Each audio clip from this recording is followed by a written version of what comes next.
Да, реально сәйір. Ол мен ярата тұрған сұрақ, сіз мен постын оқымадыңыз ба? Жоқ, айдаңыз жаңадан.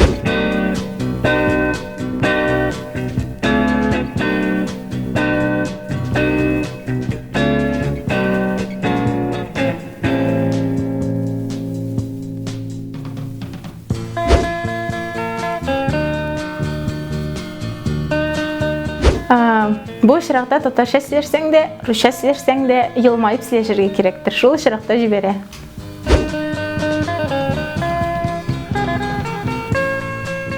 Татар тілін біріншіден үйренерге керек түгіл, аны білерге керек.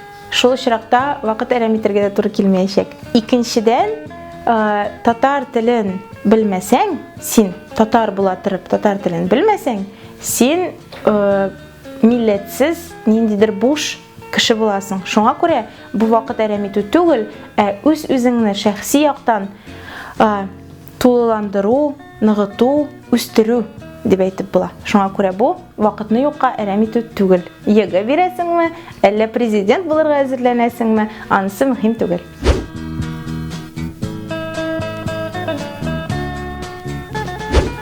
Флешмоб сізі татарша біргәләшіп, нендейдір ұртақ ішіні эшләү.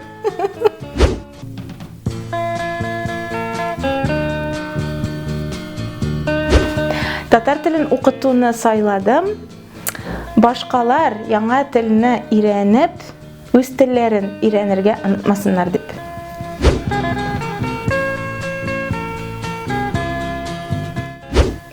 Гомумән депутатларны нәрсәгәдер өйрәтү бик кыен дип уйлыйм. Ләкин өйрәтә алыр идем.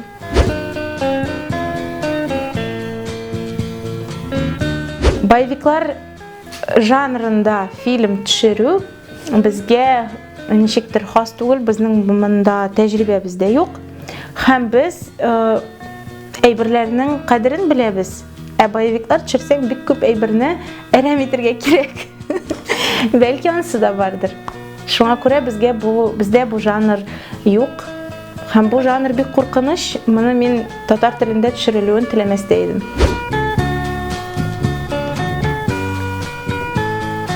Әйе, татарша социаль шелтер ясар идем. Һәм бары тик татарша сөйләшүчеләр генә куллансыннар иде ул шелтерне, моны шарт итеп куяр идем. Бу минем иң яраткан соравым һәм минем тормышымны үзгәрткән мизгел. Дмитрий Анатольевич бу сүзне әйткәннән соң, ул әйтте: "Әгәр дә сез акча эшлисегез килсә, укытучы булмагыз, бизнеска китегез. Ничек син менә гомер буе укытучы булдың да, бизнеска киттең? Алай булмый. Шуңа күрә мин укытучылыкны бизнеска керттем дә Дмитрий Анатольевичның сүзен тормышка ашырдым. Аңа рәхмәт, чөнки бу миңа ниндидер бер этәргеч булды чынлап та."